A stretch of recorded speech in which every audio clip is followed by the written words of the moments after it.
Bueno, siendo ya las 19:07, vamos a dar inicio a nuestro conversatorio.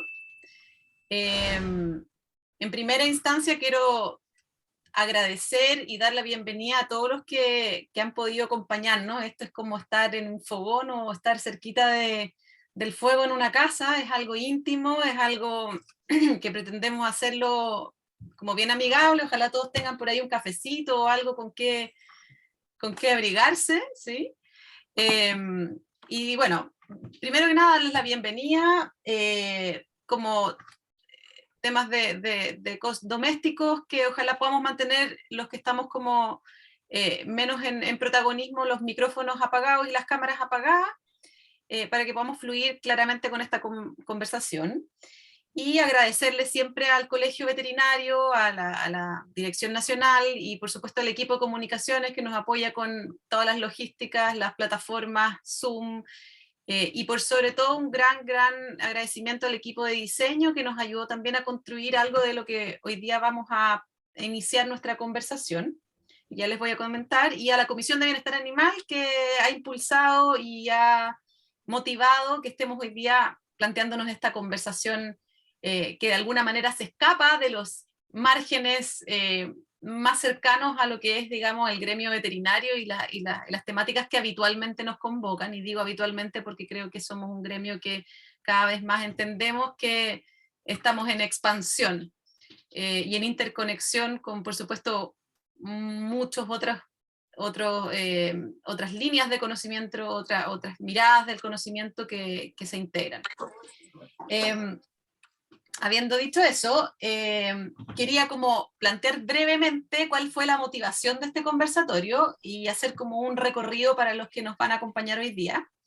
Este es un conversatorio que surge de un trabajo que viene desarrollando la Comisión Nacional de Bienestar Animal del Colegio Médico Veterinario, que de alguna manera, iniciando nuestra gestión y nuestro camino, nos planteamos, bueno, ¿cómo vamos a participar nosotros como gremio de las conversaciones más amplias que hoy día la sociedad está teniendo respecto a los animales, ¿no? Respecto a cómo debiese ser el trato, cómo debiesen ser concebidos en la Carta Magna, en la Constitución, en las legislaciones o en las formas en que tenemos como de alguna manera de consensuar ciertos lineamientos y ciertas conductas hacia los animales. Desde la veterinaria nosotros de alguna manera hemos desafiado la idea de participar en conversaciones que no son, por supuesto, de nuestro ámbito más directo, y entonces entramos como en la mirada ampliada bueno, ¿qué nos invita, digamos, la filosofía, o qué nos invita el pensamiento más abstracto a mirar desde otras perspectivas? Y en eso entonces invitamos a alguien que hoy día nos acompaña, que es Francisco Marambio, que ya se los presentaré, profesor de filosofía, y que nos metió en este lío, donde estuvimos varias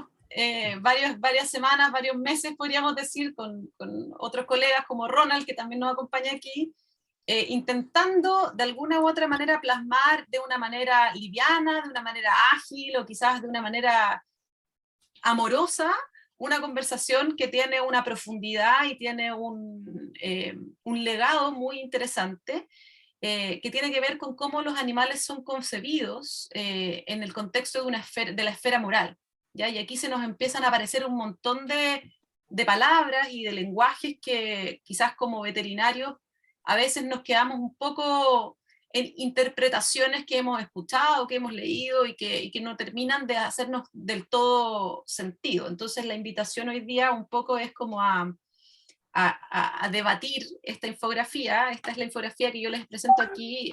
Solo les voy a mostrar esta parte porque vamos a ir entrando más adelante en lo que viene, pero es una infografía que va a estar disponible en el sitio web del Colegio Veterinario. Es una infografía que resume y simplifica una conversación más amplia, pero en realidad es una invitación a explorar, y que me pareció interesante porque cuando empezamos a hacer la convocatoria a este conversatorio, a mí el Word me cambiaba y me cambiaba la palabra conversatorio por conservatorio. ¿Ya? Entonces yo decía, ¿por qué? Y la Betty me dijo, Dani, hasta hay una palabra mal escrita, que yo decía, sí, en realidad, pero como que en cierta forma también decía, ¿por qué me aparece tanto la palabra conservatorio? Y entonces me acordé de algo que le escuché alguna vez a Humberto Maturana que me pareció tan bonito, porque tenía que ver con esto como de cómo vamos evolucionando, y en el contexto de la evolución a veces nos dejamos de preguntar por estar mirando tanto en el futuro y lo que viene y lo que cambia, ¿no? Nos dejamos de preguntar qué queremos conservar también.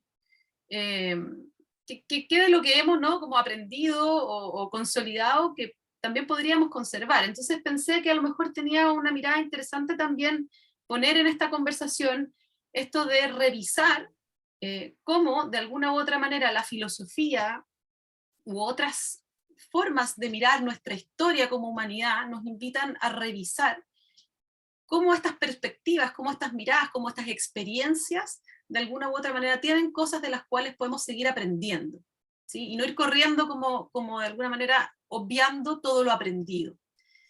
Así que bueno, la invitación que hoy día nos hacemos es a revisar, a detenernos y claramente a compartir eh, eh, desde nuestra ignorancia, saberes que nos pueden nutrir y ampliar la mirada, porque eso es lo que queremos, ampliar la mirada. Entonces, bueno, voy a dejar de compartir para presentarle a nuestros queridos invitados, queridos y querida invitada. Entonces, bueno, lo primero es decirles muchas gracias a los invitados. Tenemos a Francisco Marambio y los voy a presentar muy cortito porque la verdad es que sé poquito de ustedes, pero además me parece que ustedes solitos se van a ir presentando en la conversación. Francisco es profesor de filosofía y trabaja en la Universidad Católica y es doctor en filosofía también. Tenemos, así que ahí está Francisco, si quieres saludar para que te vean, ya que tengo varias cámaras. Después está Raúl Campuzano. Muchas gracias por venir, es profesor titular y también director académico del programa de Magíster en Derecho Ambiental de la Universidad del Desarrollo. Nos contaba Raúl que tiene un background, digamos, en temas ambientales y que desde ahí nace o parte su raíz y su exploración. Y también Beatriz Zapata, que, bueno, es de la casa, nuestra querida directora de la Comisión Nacional y además también ella es doctora y especialista en bienestar animal, así que también hay una mirada como desde los veterinarios.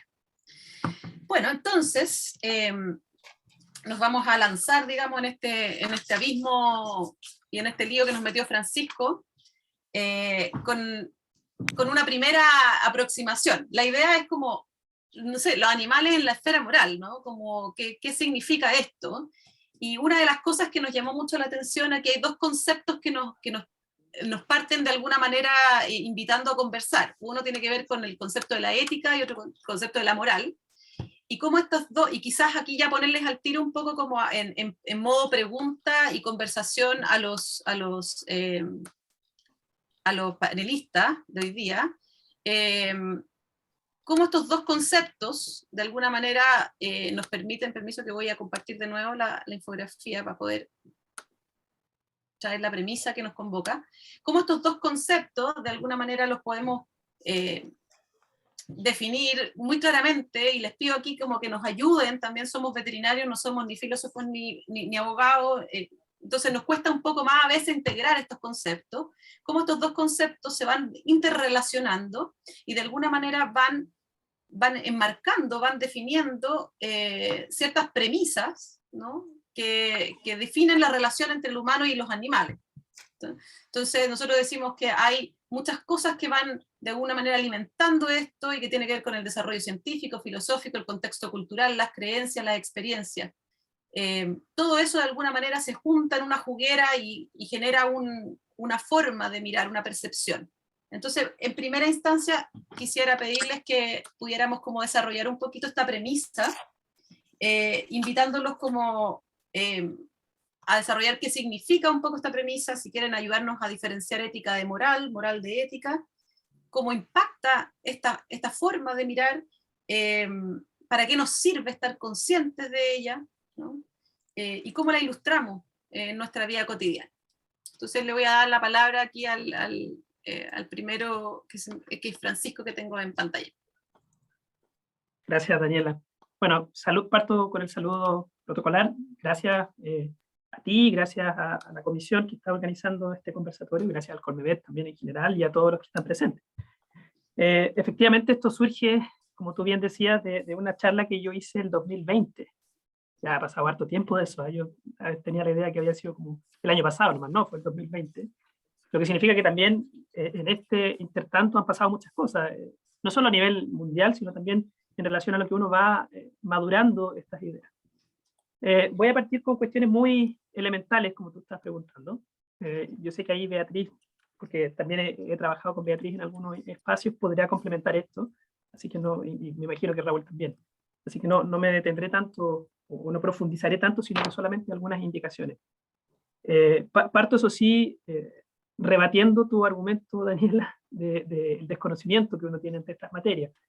Aristóteles muy bien señala que todos tenemos una parte de conocimiento o de un espacio de participación en la verdad. Lo que hay que tratar de hacer es más bien como aclarar algunos puntos que pueden estar ahí en la sombra. Pero en relación a esto de ética y moral, que son estos dos como conceptos iniciales que tú planteas, todo el tiempo estamos utilizando. Y ustedes son muy cercanos a ellos. O sea, ustedes, como cualquier otra persona, es muy cercana a la significancia y a la semántica que tienen estas palabras. Para decirlo casi muy escolar, porque esto es un poco lo que uno ve en las primeras clases del curso de ética siempre. La diferencia radica básicamente en el enfoque que uno le da a la vida humana.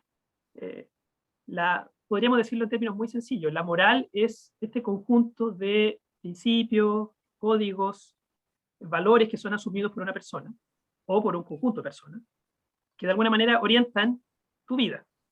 Es decir, podemos hablar como de una moral propia de un pueblo o de un código moral de una persona. La moral de Ronald, por ejemplo, que está ahí, estoy viendo, o de Jessica. En cambio, la ética es más bien una disciplina de carácter normativo, filosófica, por cierto, que cuenta con el rigor del análisis filosófico y que trata de hacer problema acerca de este conjunto de principios que corresponden a la vida moral de la persona. Entonces la ética tiene esta función más bien reflexiva. Y ahí me agarro un poco de la definición, por ejemplo, de Adela Cortina, que define, bueno, Adela Cortina y otros tantos, que define la ética como una suerte de filosofía moral, o de filosofía sobre la moral. Entonces, lo que uno hace en la ética es básicamente tratar de esclarecer en qué consisten los problemas morales, en qué consisten estos códigos y principios morales que nosotros utilizamos para guiar nuestra vida, y entregar algunos criterios para preferir unos por sobre otros. Entonces, básicamente lo que intenta hacer la ética es, reitero el término, esclarecer la vida moral. Generar lo que la propia Adela Cortina denomina una moral crítica. Es decir, una moral que ya ha pasado por una suerte de filtro o sedazo de reflexión. Esto no quiere decir que uno tenga que renunciar a ciertos principios morales que tiene. Todo lo contrario, si hacemos una reflexión ética adecuada, probablemente podemos llegar a reafirmar algunos de estos, y quizá podemos entender que algunos otros merecen una nueva consideración o merecen ser modificados. Eso como primera cuestión. Ahora, solo para reforzar una cosa, y ahí cedo la palabra, esta idea de los animales en la esfera moral, que era el título de la presentación que hice el 2020 y que ahora más o menos lo estamos retomando en esta infografía, también es un poco tentativo porque, o más bien dicho, tiene un carácter como provocador. Animales en la esfera moral supone que estamos integrándolos a nuestra esfera moral, a nuestra esfera de preocupaciones morales. Y también supone que durante mucho tiempo no se ha hecho. Es decir, y este era un poco el recorrido histórico que nosotros mostrábamos en esa charla, ¿verdad? Que dio lugar a una muy rica discusión. Por lo menos en el mundo occidental, del cual nosotros formamos parte, querámoslo o no, los animales no han sido todavía considerados dentro de la esfera moral. O estamos recién empezando a considerarlos a partir de discusiones como esta y otras que se han venido sucediendo en los últimos 50 años, diría yo. Ahí tenemos un punto también interesante de reflexión. ¿Por qué los animales han quedado fuera de nuestra esfera moral? ¿Por qué cuando hablamos de animales y personas porque hacemos esa diferencia también desde el punto de vista semántico. Algunas personas arrugan la nariz, como diría Peter Singer. ¿Cierto? ¿Nos parece chocante comparar a un chimpancé con una persona? ¿Nos parece chocante comparar a un cerdo con un niño? Parece que todavía, en algunos lugares y en algunos contextos. Entonces, efectivamente, hay una problemática ahí que a mí por lo menos me interesa mucho tratar de describir o de analizar. ¿Por qué los animales no han formado parte de nuestra esfera moral? Entendiendo por esfera moral este conjunto, por supuesto, de preocupaciones, inquietudes, valores, principios, y todas estas cosas que yo mencionaba anteriormente que dan lugar y que dan como una estructura a nuestra vida como seres humanos, principalmente. Gracias. Oye, ahí, solo recordar que en el título de la presentación habíamos puesto animales y personas en la esfera moral, como que habíamos hecho esa aclaración, digamos, y me parece súper interesante esto como de ponerlos a los dos, como que en el fondo había uno que había sido relegado en algún momento, ¿no? Y que queremos hoy día incorporarlo y es parte como quizás de la discusión que estamos teniendo.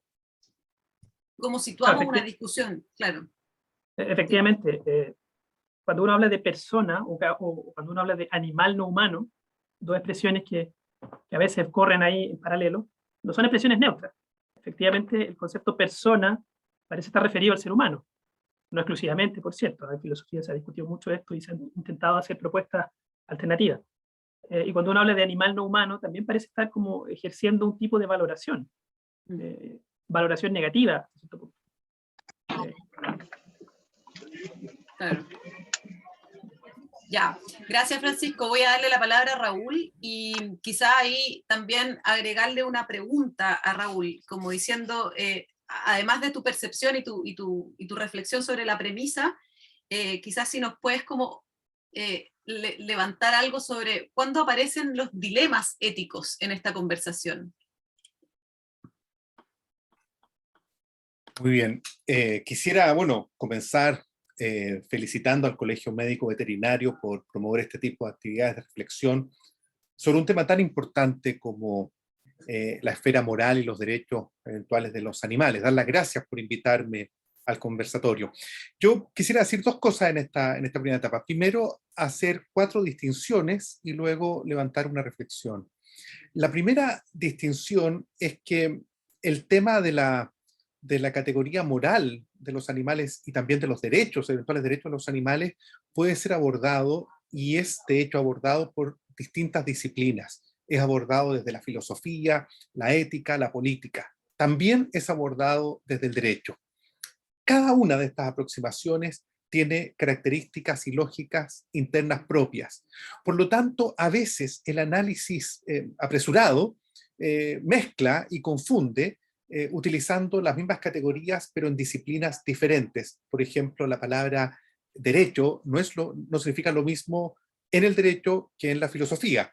Y entonces a veces es importante hacer esa primera distinción y claridad desde dónde habla uno. Y en el caso mío, naturalmente yo hablo desde el derecho. La segunda distinción inicial que me gustaría hacer es que cuando hablamos de estas materias, sea de la perspectiva de la moral, la ética, el derecho, etc., normalmente lo estamos haciendo dentro de la cosmovisión occidental. Y eso también es algo que se da por dado, pero es importante recordarlo aquí, porque existen otras cosmovisiones que tienen historias, hallazgos diferentes de los nuestros. Esta conversación no sería lo mismo si estuviéramos en este momento en Japón o en Tailandia, con cosmovisiones budistas, sintoístas, etcétera, y la relación con los animales. Hay una carga histórico-ideológica de Occidente que es tremendamente fuerte, desde los mensajes del Génesis hasta las bases del derecho romano. La tercera distinción que me gustaría hacer es que cuando hablamos de estas materias, muy comúnmente se conectan y se relacionan con temas afines. Por ejemplo, con conversaciones sobre la reflexión que tenemos sobre la naturaleza y sobre los ecosistemas, y a los animales como un subgrupo dentro del grupo naturaleza o el grupo ecosistema. Entonces, ¿cuál sería la valía moral que le estamos dando nosotros a la naturaleza, cuál es la valía moral que le estamos dando a los ecosistemas, a todo lo vivo, a la biota, a la vida. Y que muchas de estas ideas se pueden agrupar dentro de una cosmovisión llamada biocentrismo, en oposición a la cosmovisión imperante en Occidente del antropocentrismo.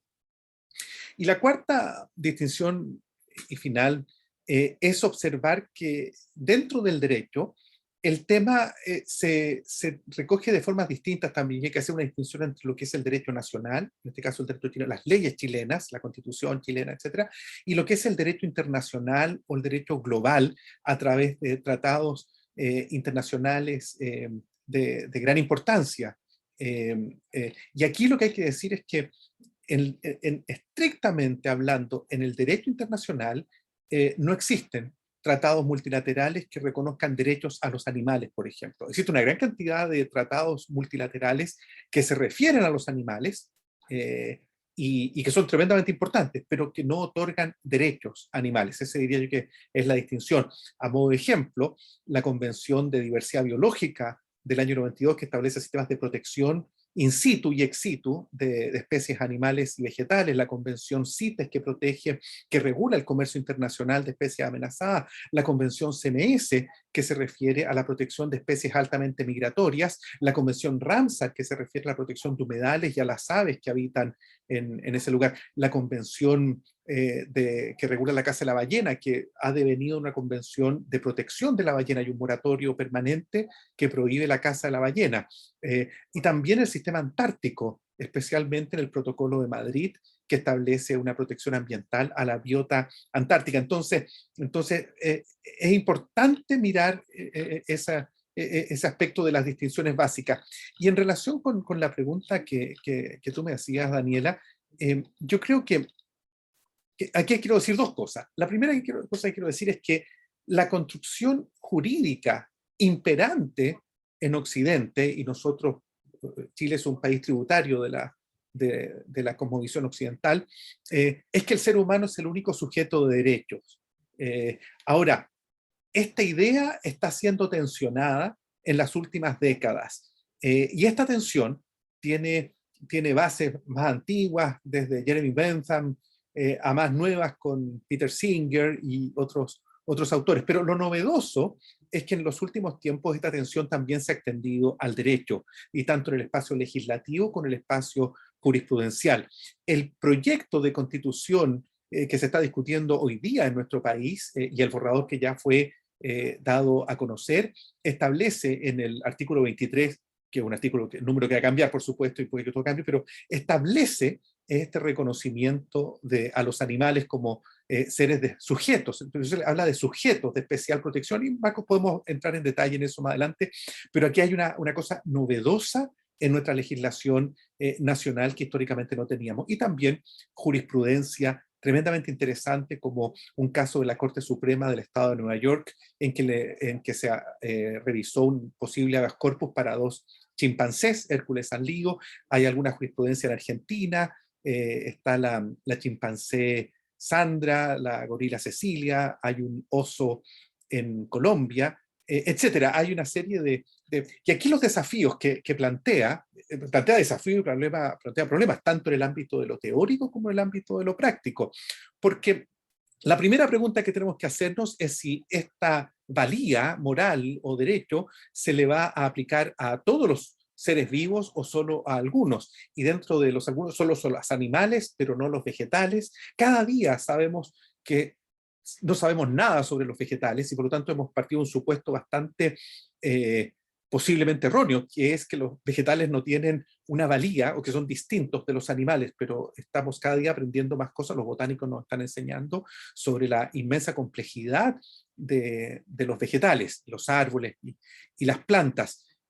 Luego, ¿cuál criterio de diferenciación pudiéramos tener para darle esa valía a algunos animales y no a otros? Por ejemplo, se podría considerar, de hecho se considera por algunos en estas sentencias que acabo de señalar, animales con capacidades cognitivas superiores, como son los chimpancés, los gorilas, los orangután. También eventualmente se podría extender a ballenas, a delfines y a otros animales. Pero esta distinción pugna con los criterios de capacidad de sentir dolor de Bentham, por ejemplo, la categorización de sujetos de una vida de Tom Regan, por lo tanto, ¿por qué sería la capacidad cognitiva la categoría diferenciadora? Y si no lo es, vamos a extenderlo esto a todos los seres vivos. Esto incluiría bacterias, por ejemplo, la bacteria que causan enfermedades, epidemias globales, por ejemplo. Son temas complejos. Y finalmente, recordemos también que cientos de millones de seres humanos hoy se alimentan de animales. La industria de la carne, de vacas, de cerdo, de pollos, de peces y otros animales es enorme. Y no solo eso, sino que además se encuentra en crecimiento, es cada día más grande. ¿Qué se puede hacer frente a esta realidad? Algunos opinan que la humanidad debiera hacer un salto alimenticio abandonando el consumo de carne animal en su totalidad y adoptando el veganismo. Otros sugieren que se podría mantener la industria de la carne animal asegurando una cierta vida y muerte digna a los animales, ciertos estándares de buen vivir. Es un tema que es complejo tanto en lo práctico como en lo teórico. E incluso algunos dicen que lo que tenemos que hacer es mantener la proteína animal, pero cambiando al objeto y pasar de las vacas y los chanchos a los insectos, por ejemplo. Hay una industria, una idea de pasar a una alimentación basada en los insectos. Y hay muchas otras preguntas, pero no quiero hablar demasiado, lo dejo aquí por el momento. No, me parece súper interesante cómo nos vas ampliando también la mirada, ¿no? Cómo nos vamos saliendo de esta simple discusión a ver la complejidad de esta temática, y se me despiertan algunas cosas como para dejarlas ahí presentes en la conversación. Yo creo que desde la perspectiva del que mira, digamos, desde el animal hacia el resto, ¿no? Y desde el que se vincula con los animales, quizás poniendo al veterinario como en el ejercicio de la reflexión, cuando tú nos planteas, por ejemplo, ¿no? esta perspectiva occidentalizada que nosotros tenemos para mirar la relación humano-animal, y nos salimos de eso a mirarlo desde un biocentrismo, y se me despiertan como varias preguntas que pueden ser relacionadas con decir, bueno, ¿cómo quedan posicionados los animales en una lógica biocentrista, ¿no?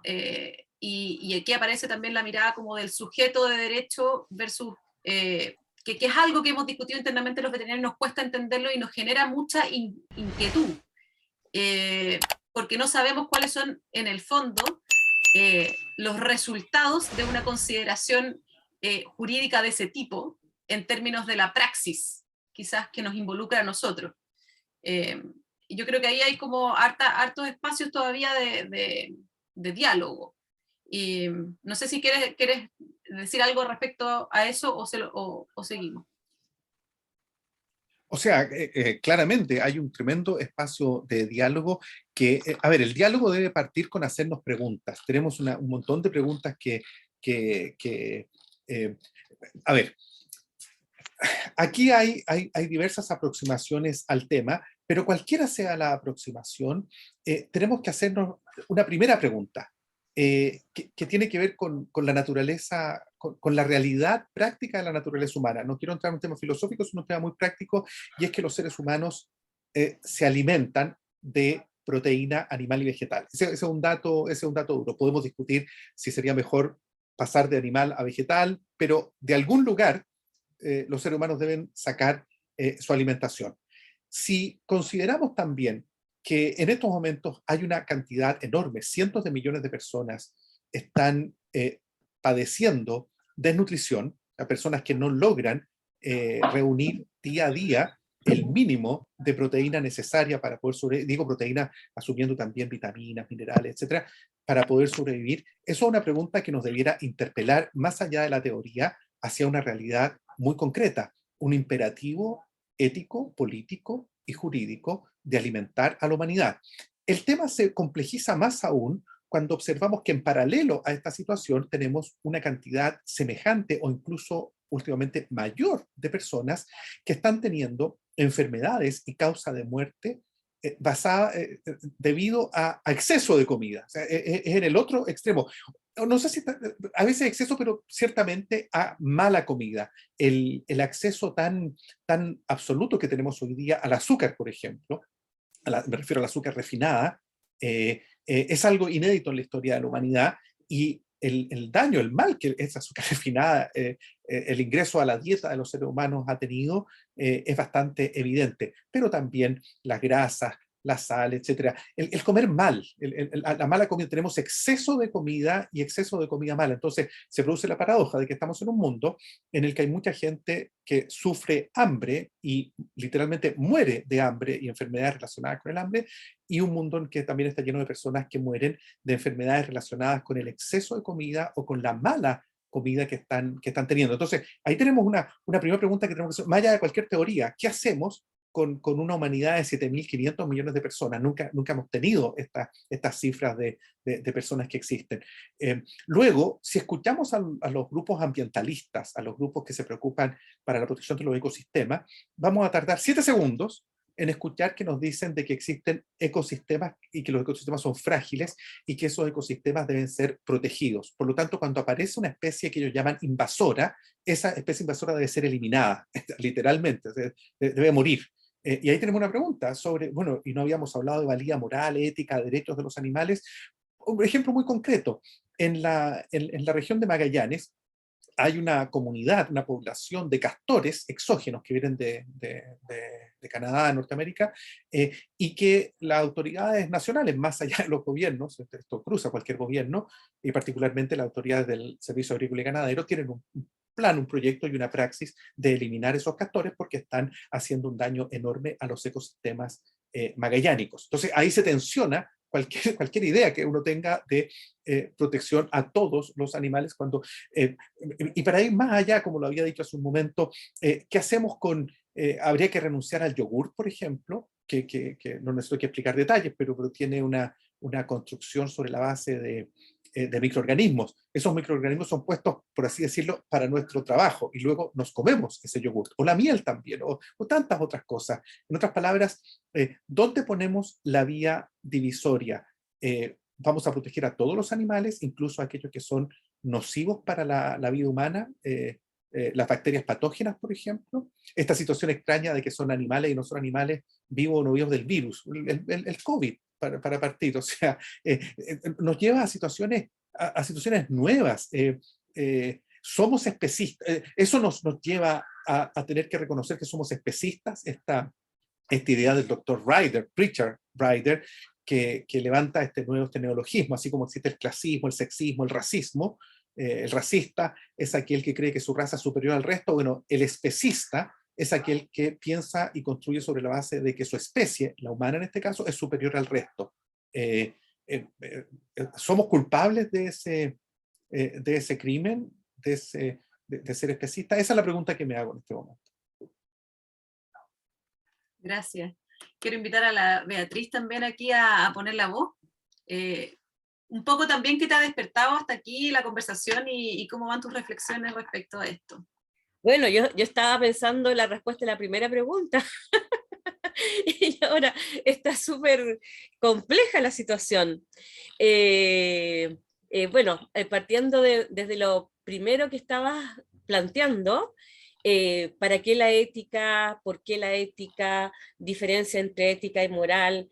En realidad, esa pregunta quedó como muy básica para la discusión que llegamos hasta ahora, pero sí voy a darme el gusto de decir una expresión de un filósofo que se llama Bonete Perales. Lo busqué porque en realidad me gusta, él habla de la moral pensada y la moral vivida, y me parece como una expresión bastante simple para hacer esta distinción entre ética y moral, que la ética como una disciplina filosófica, pero filosofía práctica, porque trata sobre los aspectos estos que son del día a día, de las decisiones que nosotros tomamos, y cómo nuestra lógica, cómo es nuestro razonamiento para tomar una decisión.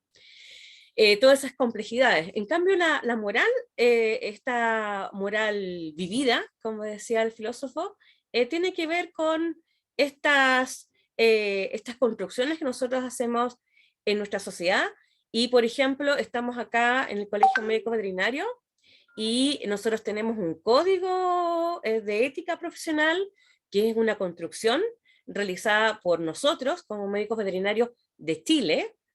Posiblemente este código no va a funcionar de la misma manera en, no sé, en Perú, Bolivia, Ecuador, Estados Unidos. Es nuestro código de ética, y así, cada uno en su quehacer tiene sus propios códigos de ética y sus formas de, y también propias.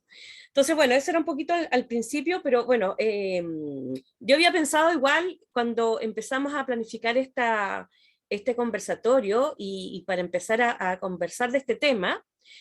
¿Por qué estamos hablando de esto realmente? ¿Por qué estamos preocupando nosotros? ¿Por qué no estamos complicando la vida hablando de ética, los veterinarios? ¿Por qué?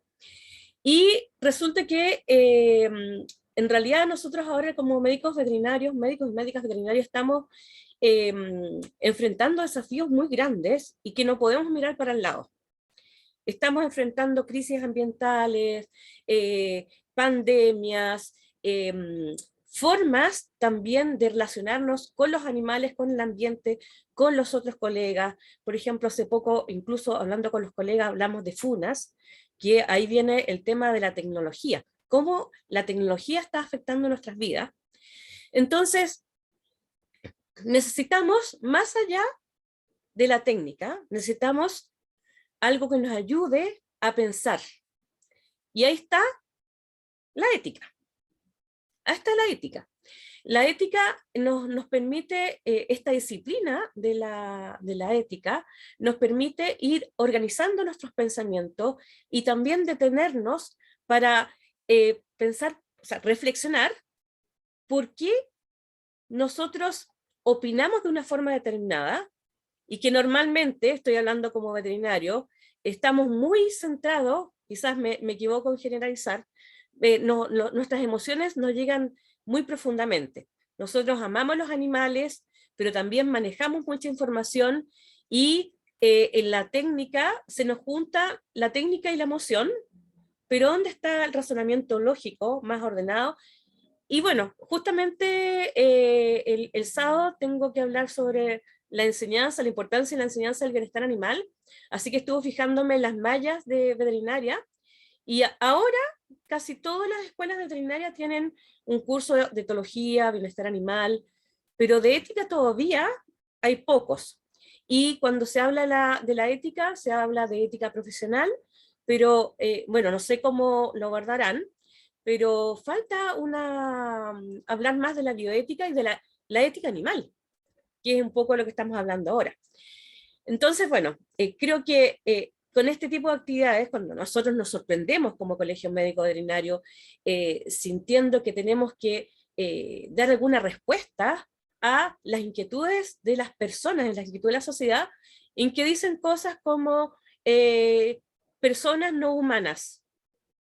¿Se acuerdan que cuando empezamos a escuchar personas no humanas, dijimos, oh, acá vamos a tener que invitar a Francisco, a invitar a Francisco y ayudarnos a entender de qué se trata esto?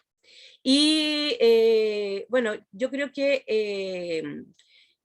esta actividad en que estamos hablando sobre ética es algo que nosotros deberíamos empezar a fortalecer, a exigirlas en las mallas curriculares, y también nosotros mismos buscar esos espacios de reflexión y de entender cuáles son esas distintas posturas filosóficas que nos hacen o nos han hecho responder de una manera determinada, que quizás ni siquiera sabíamos a qué nos referíamos. Porque concuerdo con Raúl que tenemos tanta información y que no sabemos bien, o sea, nos llega solamente, y cuando queremos hablar sobre eso, las mezclamos. Las mezclamos, y lo que necesitamos ahora es aclarar qué cosa es qué. Y bueno, y yo reconozco que todavía a mí me queda grande esto, pero algunas cosas tengo claras. Eso sí que sé que algunas cosas tengo claras, pero muchas cosas me quedan muy grandes. Eso. yo creo que estamos todos en el mismo saco, como decía Francisco al principio, quizás esta conversación no solo se da en nuestro gremio, se da a nivel del ser humano en general, y me gusta como en el fondo nos traen ustedes como la mirada de los dilemas, porque finalmente aquí lo que estamos hablando es de que no hay una respuesta, no hay una única solución, ni una mágica postura que nos va a poner a todos como alineados, sino que más bien hay preguntas, como lo decías tú, Raúl, partiendo de ciertas premisas que vamos descubriendo en la medida que las conversamos, como esto de ser todos, ¿no?, como especistas de alguna manera. O sea, ¿cómo no lo vamos a hacer si somos parte de una especie y de alguna manera miramos el mundo desde ahí? Entonces, de alguna forma, no sé, quiero dejar como abierta la palabra por si alguno de ustedes tiene algo que quiere rebotar antes de que pasemos como a mirar un poco las corrientes que nos han ido como llevando a configurar una forma de definir trato humano-animal. No sé si, Francisco, ¿quieres tú rebotar algo aquí? O... Muchas cosas, pero no Ya. quiero... Sé que el tiempo se nos va volando. Exacto. No, solamente rescatar, bueno, de las cosas que mencionó Raúl y Beatriz también ahora, dos cuestiones que me parecen bien importantes para, ¿cómo decirlo?, para reforzar un poco el diálogo en general. La primera, que dice relación con lo que mencionaba Raúl, esta idea de la cosmovisión. Ciertamente, las cosmovisiones, que podríamos entenderlas como esta facultad que tiene la inteligencia humana para forjar una visión del mundo, suena casi tautológico, ¿cierto? Cosmovisión, visión del mundo, finalmente son lo mismo, que tiene un contenido histórico muy importante. O sea, las cosmovisiones se forjan históricamente y dependen de una cierta perspectiva, desde un cierto punto de vista, desde donde yo estoy mirando algo. En ese sentido, el tema de los animales, para no entrar en la polémica con las éticas ambientales, que es otro tema muy interesante, pero por lo menos el tema de los animales ciertamente depende de una cosmovisión y está muy asociado a nuestro lugar en el mundo, como diría Heidegger. Para bien o para mal, yo no estoy haciendo un juicio valorativo sobre eso, simplemente es un hecho de la causa, como bien lo mencionó Raúl. Por lo tanto, para abordar esta cuestión apropiadamente, tenemos que hacernos cargo de esta cosmovisión. O sea, hacer el ejercicio, por difícil que resulte, de mirar desde afuera, desde dónde estamos mirando las cosas. Cosa que también es un poco ficticio, porque siempre estamos mirando desde algún lugar. Pero por lo menos este ejercicio ya reflexivo de conversación intenta eso, ¿verdad? Intenta volver sobre nuestras bases, bases morales, por cierto, que forjan esta cosmovisión y que dan lugar también a una práctica, a una forma de relacionarnos con los animales en concreto. Y la segunda cosa que menciona Beatriz, que tiene mucho que ver con la educación, por cierto, paso al dato que nosotros en la Católica sí tenemos un curso de ética veterinaria, que lo hemos hecho en conjunto con Jessica Gimpel, que la veo ahí en el público, que le mando saludos también, que tiene que ver con la cuestión de la interdisciplina, y cómo estas disciplinas diferentes se van entremezclando y van dando lugar lo que en ética aplicada denominamos como la racionalidad propia de las distintas actividades sociales. Entendiendo, por ejemplo, que la medicina veterinaria es una actividad social que está validada socialmente y que persigue un fin, ¿cierto?, que persigue un bien interno, como dirían algunos autores. Es muy importante que estas miradas se vayan enriqueciendo con la colaboración de los distintos saberes. Yo aporto desde lo poco que sé de filosofía, pero ciertamente el derecho aporta otra parte. Esta polisemia del concepto de derecho me parece muy interesante, lo que menciona Raúl. La medicina veterinaria aporta otra parte, la etología aporta otra parte. O sea, desde distintos saberes vamos construyendo una racionalidad, una forma de razonar en torno a estos problemas. Entonces, no podemos olvidarnos de eso. El mundo actual nos exige la interdisciplina. La bioética surge precisamente sobre la base de mezclar estos saberes en un todo coherente, a partir, por supuesto, de una ética del diálogo, diría yo, desde la filosofía, pero eso ya es harina de otro costal. Así que quería destacar esos dos elementos. Por un lado, la visión de mundo, muy importante, y por otro lado, la interdisciplina. Bueno, ahora algunos hablan de transdisciplina como algo más rico todavía.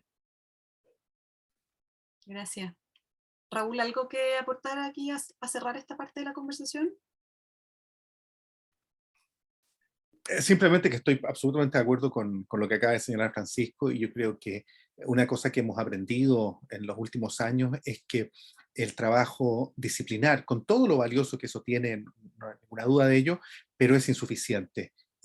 Porque los problemas no son disciplinares, los problemas son problemas, los desafíos son desafíos, y todas las miradas aportan de manera además tremendamente novedosa, y aquellos que están trabajando en la interdisciplina comienzan a observar cosas que aquellos que estamos en la disciplina no logramos ver. Por lo tanto, plenamente de acuerdo con eso. Creo que hay tres cosas ahí que habría que poner énfasis. Uno, en que los desafíos son interdisciplinarios. Dos, en que hay que promover el diálogo y la reflexión, y hacernos preguntas. Creo que nos está faltando, creo, el posicionar nuevamente las preguntas. A veces estamos tan atrincherados en nuestras visiones o en nuestras posiciones o nuestros intereses en algunos casos, que nos cuesta mucho abrir la reflexión a la pregunta. Y basta con que uno se aleje un poco desde donde se sitúa para observar que las preguntas iluminan y abren caminos donde no se sabía que habían caminos. Eso me gustaría aportar. Maravilloso, muchas gracias. Betty, ¿alguna reflexión final? ¿O seguimos? Cortito, sí, me quedo con lo último sobre el tema de atrevernos a preguntar, porque me resuena en mi quehacer como docente universitaria.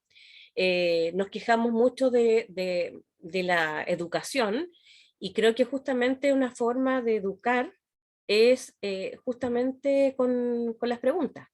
Es posible que no seamos muy bien recibidos si los llenamos de preguntas, pero en la medida que nosotros eduquemos sobre la importancia que tiene justamente de mantenerse abierto a las preguntas, estamos dando mejores herramientas que tal vez únicamente, o sea, definitivamente mejor que únicamente una técnica. Eso me quedo dando vuelta. Gracias. Entonces, un poco como siguiendo el hilo de la conversación y poniendo ahora como una cosa media contextual,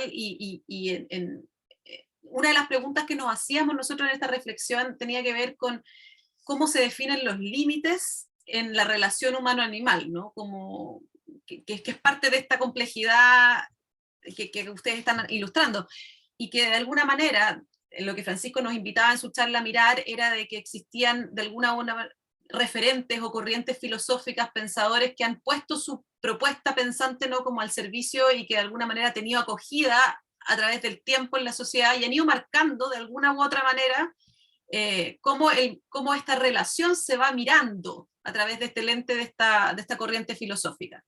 Entonces, en la infografía que nosotros construimos, que de nuevo es una simplificación de una complejidad mayor, destacábamos un poco, para poder hacer la conversación más concreta y más concisa, tres corrientes de pensamiento de fundamentación que han de alguna u otra manera resonado cuando hablamos del movimiento animalista o del movimiento animal, ¿no? Cómo ha ido mirando el ser humano su relación con el animal. Entonces, rescatamos estas tres, no son las únicas, por supuesto, hay variantes, tienen profundidades distintas, pero queríamos hacer como un zoom a cada una de ellas, y para eso le pedimos a cada uno de nuestros invitados que nos pueda ilustrar un poquito desde su mirada y desde su conocimiento cómo esta corriente filosófica o cómo esta corriente de fundamentación, no sé si llamarla filosófica, no sé si esto es correcto o no, de alguna manera cómo nace, ¿no? Y en esto de cómo nace, el para qué nace o por qué nace y de qué buscaba hacerse cargo en el momento en que esta mirada hacia los animales surge con esa fuerza y tiene la acogida que tiene. Entonces quería partir ahora por Beatriz, y estoy haciendo como de cronos también aquí, porque se nos va el tiempo volando y ya estamos llegando a las 8. Entonces les voy a pedir, yo sé que es un desafío grande, como hacer una reflexión quizás no mayor de 4, 5, 6 minutos, para poder tener después tiempo para hacer algún tipo de reflexión o rebote de cada uno de ustedes. Entonces, Betty, tú podrías ayudarnos primero con utilitarismo, ¿no? Como quizás contar un poquito qué es lo que propone y de qué busca hacerse cargo. Ya, mira, A ver si yo no me veo acá. Ahí está. Yo, Sí. espérate, que voy a dejar de compartir, quería solo mostrar Como el quieras, no sé si se ve ya. bien, si no, está bien. Mira, el utilitarismo es una corriente filosófica bastante antigua, en realidad es del siglo XVIII, y por ahí Jeremy Bentham fue como el primero que hizo unas afirmaciones que se tomaron más adelante y que fueron afirmaciones en un momento en que los temas con los animales no eran tan considerados. O sea, imagínense que nosotros recién estamos hablando de consideraciones hacia los animales, pero en ese tiempo los animales no eran considerados. Y en ese tiempo, cuando se hablaba del utilitarismo, esta filosofía, se refería como el máximo placer, el máximo beneficio para la gran mayoría.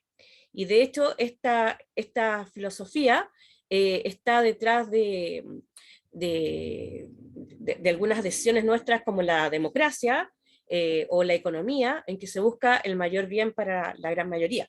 En ese tiempo, como que hablaban de mayor beneficio, ¿ya?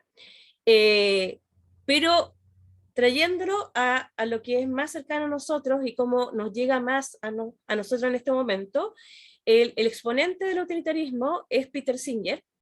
Peter Singer es un filósofo australiano, tuvo su paso por el Reino Unido, ahí se nutrió con estas ideas, y él escribió un libro que se llama Liberación Animal, que fue en 1970 por ahí, y en ese momento como que se volvió a poner este tema mucho más cerca nuestro, y ahí la idea principal que tiene el utilitarismo es minimizar el sufrimiento. Y por supuesto maximizar el beneficio a la mayoría. Pero sobre todo actualmente, por lo menos la postura de Peter Singer siempre está muy pendiente del sufrimiento, y por esta razón se vuelve tan importante el que un ser vivo sea sintiente. O sea, un ser vivo sintiente, desde esta perspectiva, tiene mayores consideraciones que uno que no es sintiente.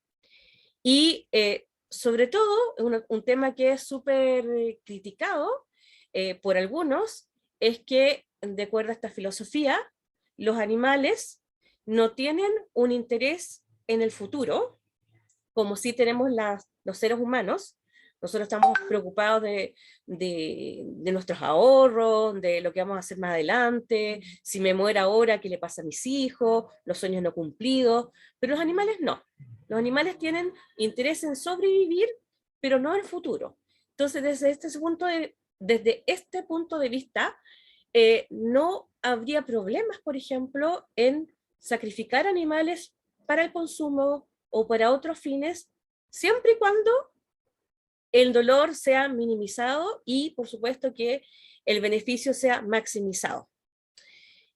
Sin embargo, yo creo que muchos de los que están acá van a decir, pero ¿cómo? Si Peter Singer ha llamado a no comer carne, como que lo tienen como un representante del veganismo, y de hecho es un defensor, un promotor más bien de defensor, un promotor del veganismo, pero es en la medida que no hay suficiente evidencia, dice, de que los animales efectivamente durante el proceso o productivo o el transporte, el sacrificio, efectivamente no sufren. Entonces, si es que hubiera garantías, no habría problema. Eso es más o menos la idea que propone. El utilitarismo es una disciplina que es consecuencialista, por lo tanto, los actos mismos no son los que son observados en mayor detención, sino que más bien son las consecuencias.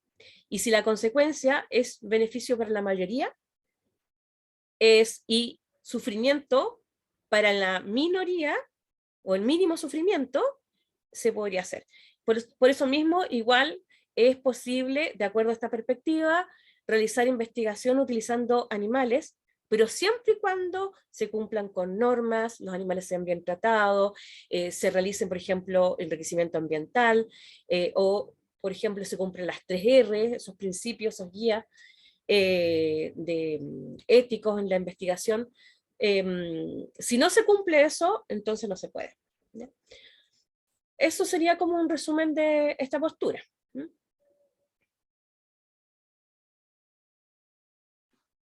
Maravilloso, gracias por el resumen. Y quería aprovechar de preguntarle a Francisco o Raúl si pueden complementar algo de lo que ha dicho Beatriz, como para darle desde la mirada de cada uno de ustedes un aporte del utilitarismo. Solo un complemento a lo que menciona Beatriz. Una de las críticas que se le hace al utilitarismo es esta tendencia a enfocarse en la capacidad de sentir placer y dolor. Lo que en bioética se conoce como patocentrismo. Y eso podría ser un punto contrario al utilitarismo, como decía. O sea, podría considerarse como insuficiente. Después voy a mostrar por qué, porque yo sé que me va a preguntar sobre la teoría de las capacidades. Entonces, hay ahí un punto crítico, pero también es un elemento súper presente. O sea, como bien lo señala Beatriz, no se puede pensar el utilitarismo si no se piensa desde un patocentrismo. O sea, desde esta tendencia a pensar que el criterio de validez moral es la capacidad de sentir placer y dolor.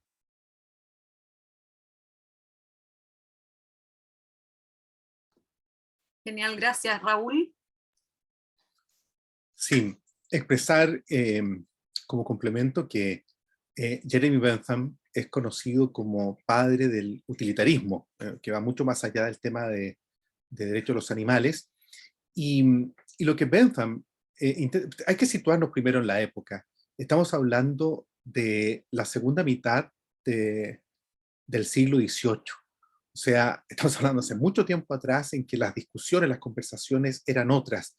Y de pronto, la conversación en esa época era sobre la eventual posible y conveniencia de abolir la esclavitud humana. Esa era la conversación que había a finales del siglo XVIII.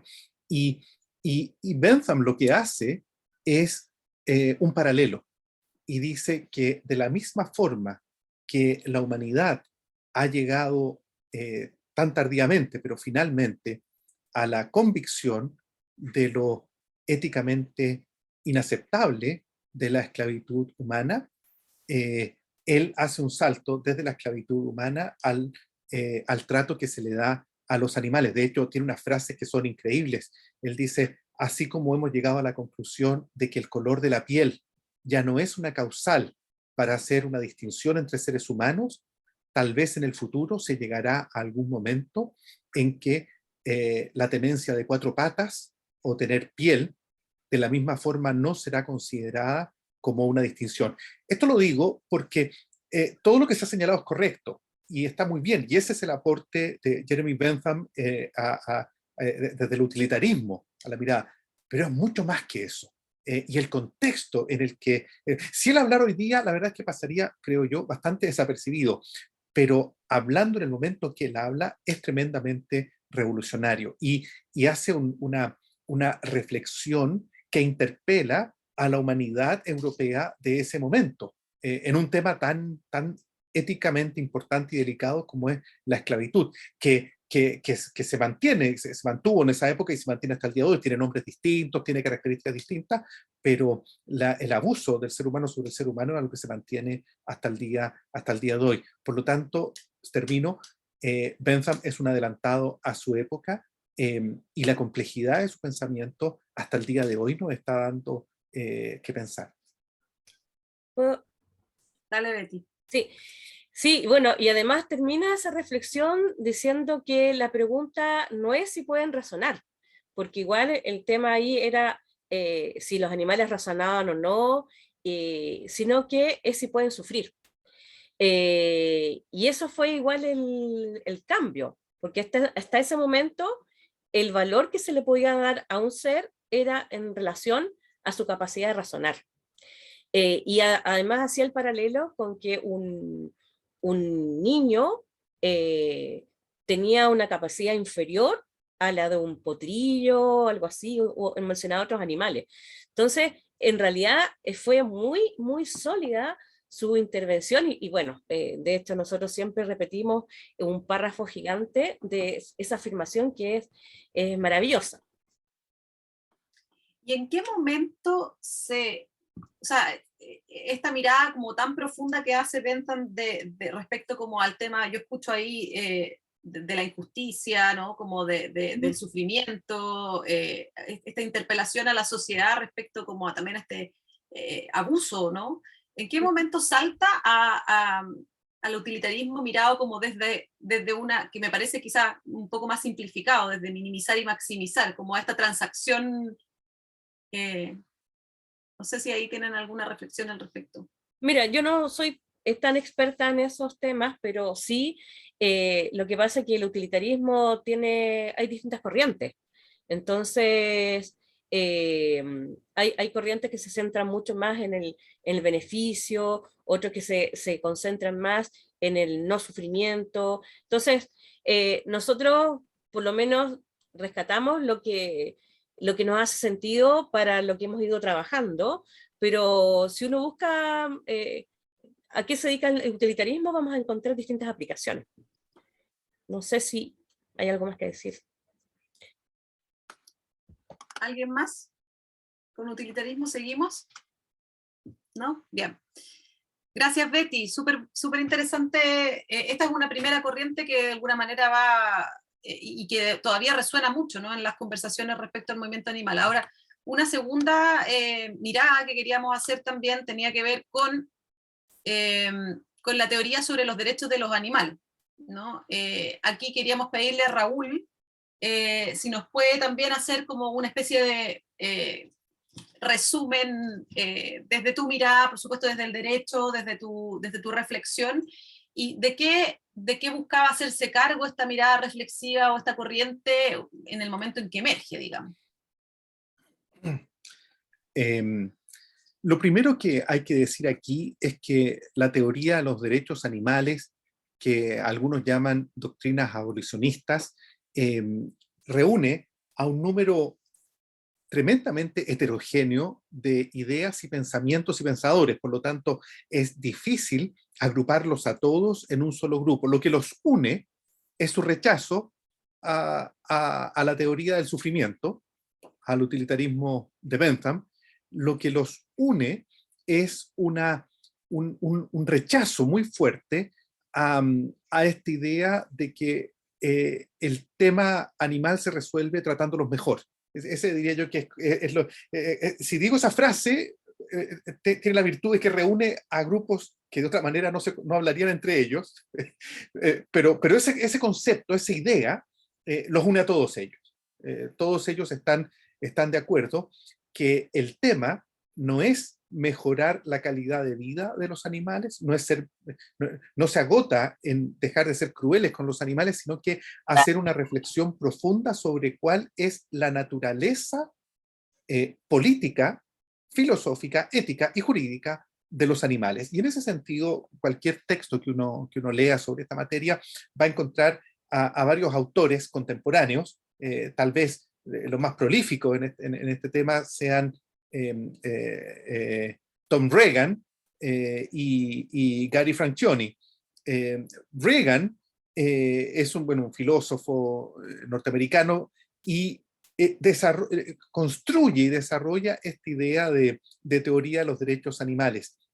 De hecho, esto es una muestra de cómo un filósofo habla de derechos, te fijas, de su mirada filosófica.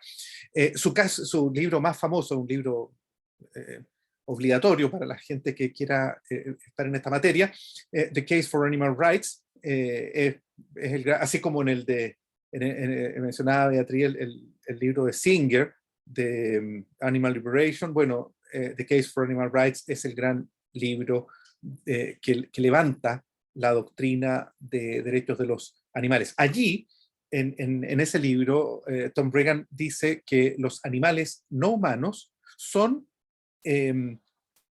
objeto de derechos morales, Así, los animales no humanos son, y esta es la idea que la acuña, sujetos de una vida. Ese es el concepto que hay que entenderlo como una sola idea junta. Sujetos de una, seguro que en alemán hay una palabra que une todas estas ideas en una sola. Sujetos de una vida, igual que lo son los seres humanos. Los seres humanos somos sujetos de una vida, los animales no humanos también son sujetos de una vida. Y por lo tanto, el razonamiento que hace Regan es que si queremos atribuir valor a todos los seres humanos, independientemente de su capacidad de ser racionales, independientemente de su capacidad de sufrimiento, independientemente de cualquier otra consideración, solo por el hecho de ser humanos, a continuación, dice Regan, si queremos ser coherentes, si queremos ser consistentes con lo que acabo de decir, hay que atribuírselo igualmente a los no humanos. Un sujeto de una vida es un alguien, no un algo. Esa idea es central. Un sujeto de una vida es un alguien.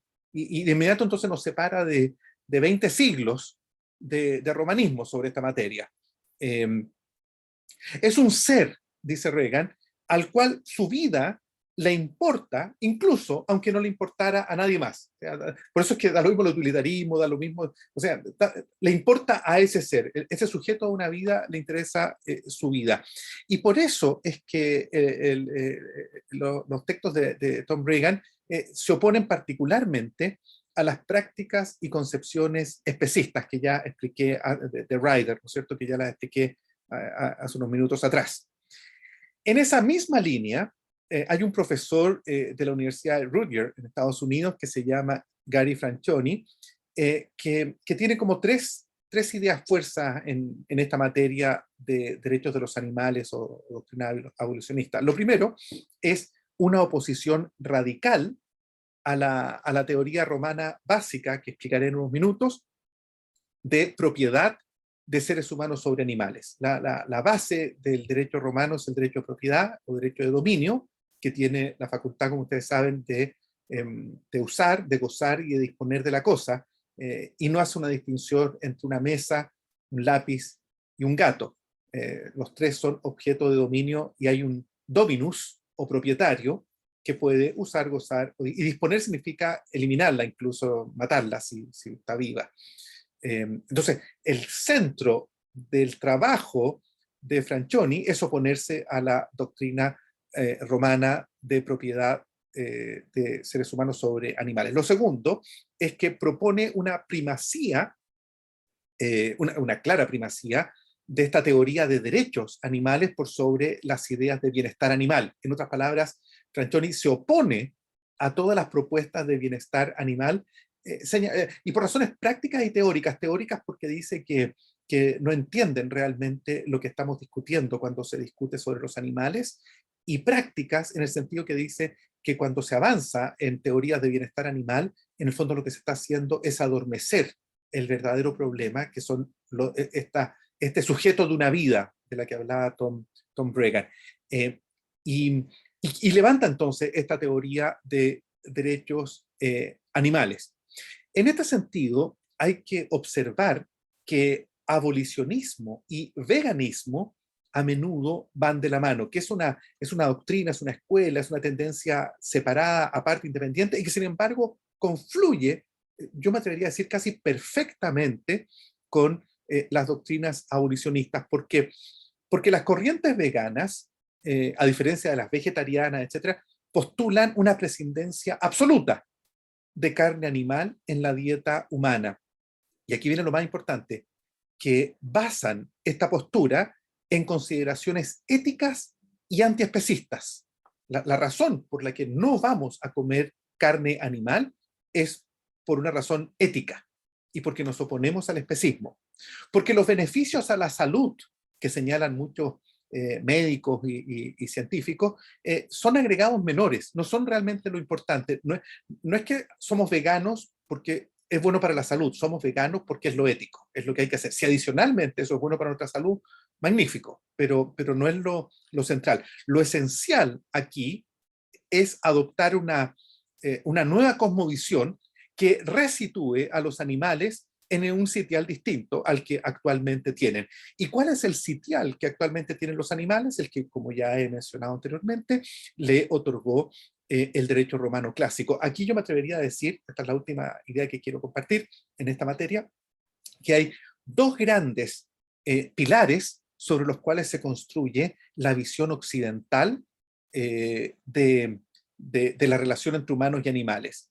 La primera es la visión de de las religiones que tienen su origen en el Medio Oriente, particularmente estoy hablando del judaísmo, el cristianismo y el islamismo, que comparten la idea de una creación, y en el texto del Génesis, como ya he dicho, Dios crea al ser humano su imagen y semejanza, lo dota de alma, y todo lo demás lo crea para servicio y utilidad del ser humano. Entonces, hay una imagen, son imágenes muy bonitas en que Dios crea, dentro de una semana, crea los océanos, los cielos, los mares, y crea los peces de los océanos, y crea los animales de los continentes, de la tierra, y las aves que vuelan. Bueno, y todo eso lo crea para alimentación del ser humano. En un momento dice para servicio al ser humano, y en otro momento dice para que ustedes se lo coman.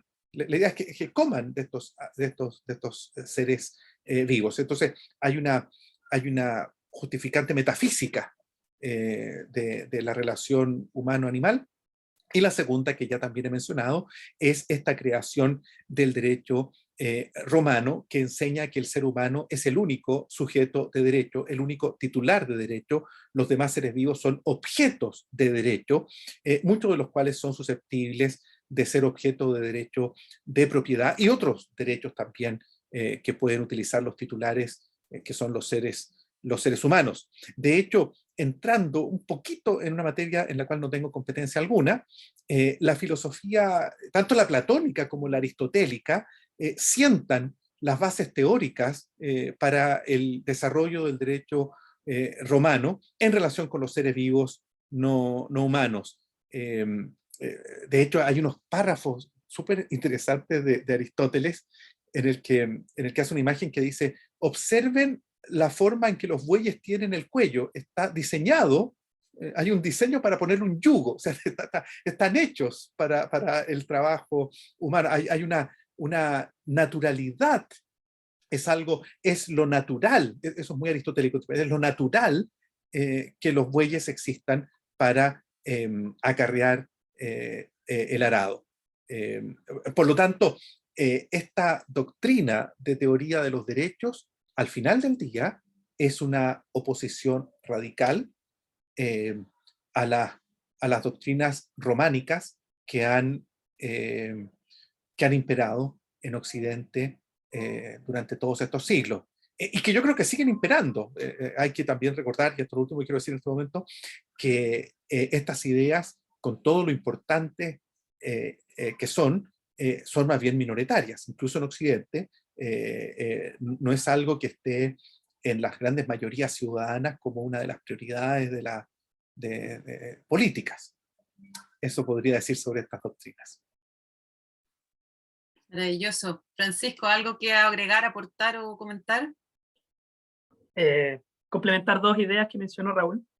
Me voy a meter también en terrenos que no me corresponden, pero apoyar un poco lo que él decía. Efectivamente, el derecho romano tiene su fundamento en Platón, Aristóteles probablemente, que son filosofías griegas, por cierto, pero que tienen un carácter jerárquico o jerarquizador, ¿verdad? Que establecen esta jerarquía entre las diferentes sustancias, como diría Aristóteles.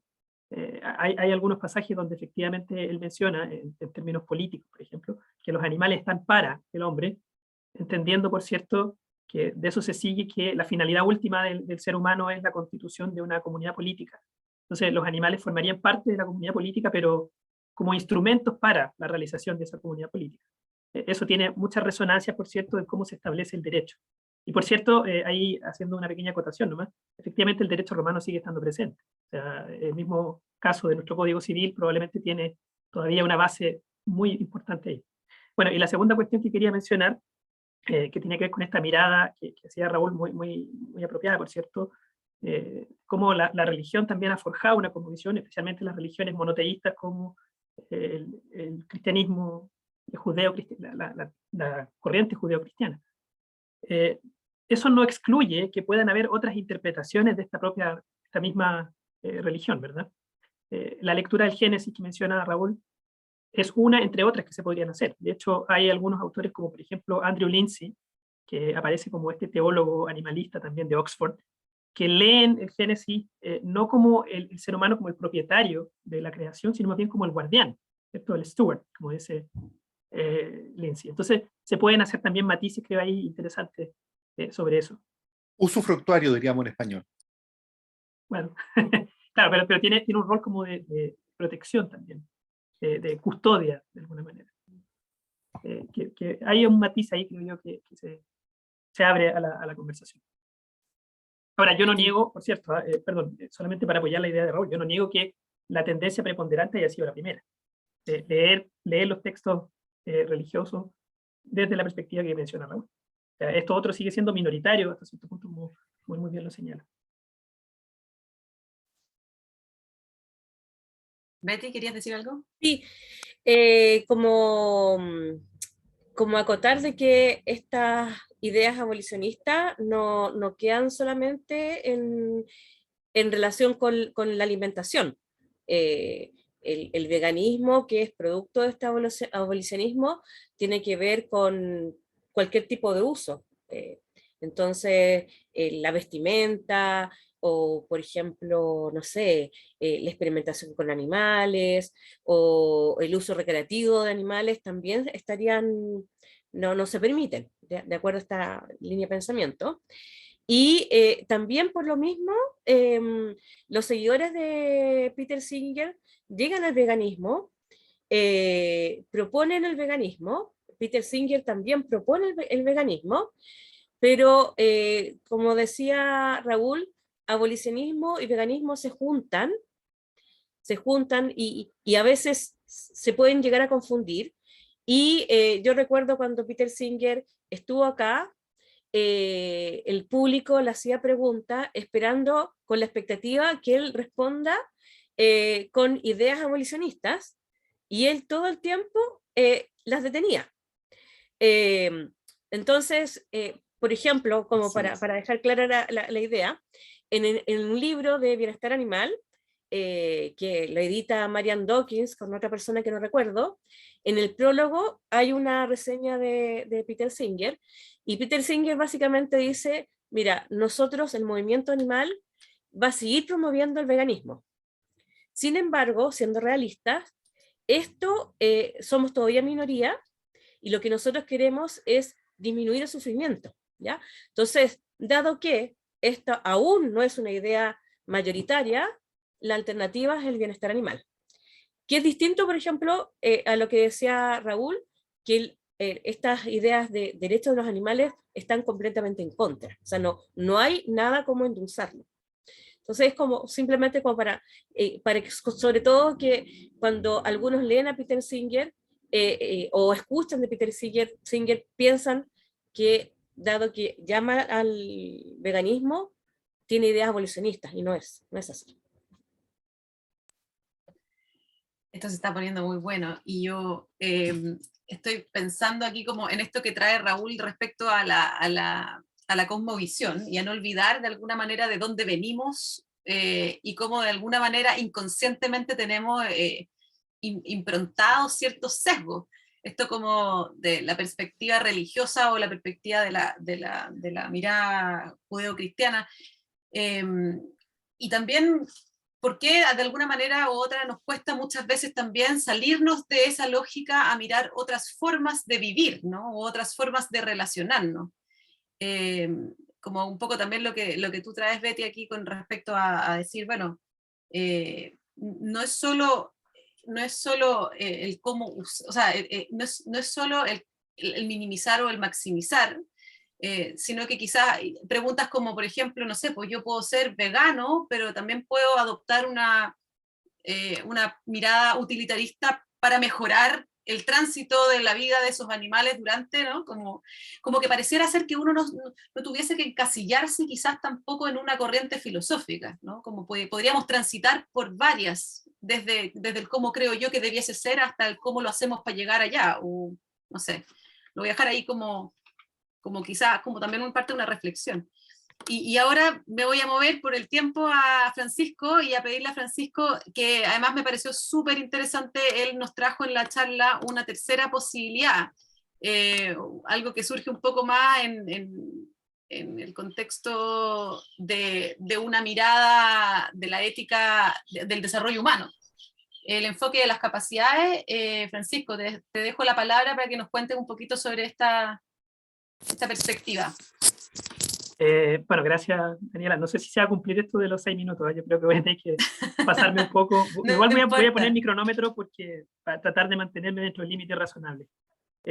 Tengo la suerte de ver este último modelo que, para hacerme cargo un poco de la invitación que hace Raúl, de ver las cosas en contexto, es el modelo más reciente. Es la aproximación más reciente que surge, diría yo, finales de los años 80, principios de los 90, con toda una teoría, por cierto, post-metafísica, diríamos también desde un punto de vista filosófico, o sea, que no tiene pretensiones de armar un modelo metafísico respecto a la realidad de las cosas. O sea, en ese sentido, retoma estas narrativas postmodernas que tratan de evitar la metanarración o gran narración. Por lo tanto, es una postura que se enfoca mucho más en problemas prácticos, por cierto, políticos, y ya ha pasado un poco por el alero de John Rawls, que es un gran teórico de la política del siglo XX, y tiene distintas influencias, especialmente por el lado de la economía. Esto ha sido desarrollado por Amartya Sen, en colaboración con Martha Nussbaum, que tiene su formación filosófica. Entonces, entre ambos han desarrollado un poco este modelo, que en principio tuvo una aplicación para la economía, como decía, que está pensado bajo el alero de la teoría de los derechos humanos también, que, por cierto, ha surgido a mediados del siglo XX, pero que tiene como un enfoque en el desarrollo humano, y cómo esta teoría de los derechos humanos y el enfoque de las capacidades pueden aportar al desarrollo humano. Ese fue como un poco el trasfondo que hay detrás de estas ideas. Ahora, pasando en específico a la cuestión animal, que a nosotros nos importa, Martha Nussbaum tiene un libro que me parece súper importante en esto, que es un libro del 2006 que se llama Frontiers of Justice, o sea, como Fronteras de la Justicia, donde ella intenta amplificar un poco este modelo de las capacidades que originalmente, como les decía, surge sobre la base de una crítica a los modelos de desarrollo económico. Intenta ampliarlo hacia una posición mucho más política. Cómo establecer una comunidad política en la cual se promuevan capacidades humanas y se integren a grupos que han sido tradicionalmente excluidos de la comunidad. Entonces, en principio, Martha Nussbaum está pensando en distintas formas de discapacidad, para decirlo en términos muy globales. Discapacidades que pueden ser físicas, sociales, por cierto, por ejemplo, la exclusión que se ha hecho de las mujeres, de las sociedades modernas, lo que ha pasado precisamente con aquellas personas que se encuentran en alguna situación de discapacidad, cómo las integramos a este contrato social y cómo potenciamos sus capacidades. En el fondo, para que puedan tener una buena vida también dentro de este entorno político al que estamos haciéndonos eco. Ahora, en ese contexto es donde entran precisamente las reflexiones que hace Nussbaum en torno a los animales. La dificultad que tiene el modelo de las capacidades es que es un modelo que no está terminado, sino que simplemente queda como programático en relación a la problemática animal en sí misma, y que trata de emular el enfoque de las capacidades que aplica a los seres humanos. Sin embargo, se plantea también como un enfoque que de alguna manera viene a superar las posiciones utilitaristas y las posiciones de los derechos, como lo mencionaban mis dos colegas acá de manera muy apropiada. Por un lado, Nussbaum considera que el utilitarismo es insuficiente por varias razones, pero entre ellas porque hay un énfasis muy grande en la cuestión del sufrimiento y de evitar el dolor. O sea, Nussbaum, por ejemplo, cree que esta cuestión sería simplemente como una píldora. Podemos evitar el dolor, pero eso no significa generar un bien. Son dos cuestiones distintas, y después puedo explicar un poquito mejor en qué sentido. Y por otro lado, la posición de los derechos también parece insuficiente porque, como bien lo señalaba Raúl, se orienta muy decididamente hacia una suerte de separatismo, vamos a decirlo en términos así bien directos, ¿verdad? Separatismo entre, bueno, animales por un lado, humanos por el otro. Y parece que no se pueden establecer tantos puntos de encuentro. La propuesta de Nussbaum filosóficamente tiene antecedentes en Aristóteles y, por cierto, John Rawls, como lo mencionaba anteriormente, desde el punto de vista político. Pero a Nussbaum no le interesa el Aristóteles filósofo político, como el que mencionaba Raúl. O sea, este Aristóteles que dice que los animales están al servicio del hombre para construir una comunidad política, sino que le interesa el Aristóteles biólogo. Ese Aristóteles que estudiaba con sus alumnos a los animales y que se sorprendía de las capacidades animales.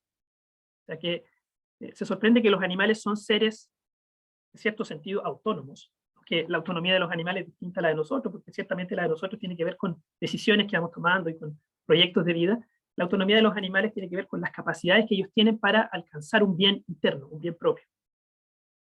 Entonces, este enfoque lo que nos permite es precisamente sorprendernos de esto, tomar una suerte de asombro frente a la multiplicidad de capacidades que tienen los animales. Pero al mismo tiempo, genera en nosotros un cierto deber. El deber, primero, de respetar estas capacidades, no interferir en ellas, podríamos decir, y esa es como un poco la parte que toma del enfoque de los derechos. El enfoque de los derechos dice, bueno, establezcamos que los animales por lo menos tienen el derecho a no ser maltratados. Bueno, desde la perspectiva de las capacidades, la cuestión sería permitir que los animales puedan expresar estas capacidades naturales que tienen. Pero por el otro lado también exige una suerte de deber positivo, que estaría en potenciar las capacidades. Así como nosotros en el caso de los humanos decimos que las teorías del desarrollo económico, por cierto, indican que nosotros tendríamos que potenciar capacidades humanas para que los humanos tengan una buena vida. Bueno, en este caso haríamos algo parecido. Los humanos tendríamos el deber de potenciar capacidades animales para provocar, como dice ahí, o para que alcancen un florecimiento. El concepto de florecimiento también lo toma de Aristóteles y también lo toma de la tradición clásica, que se asocia con el concepto de vida buena.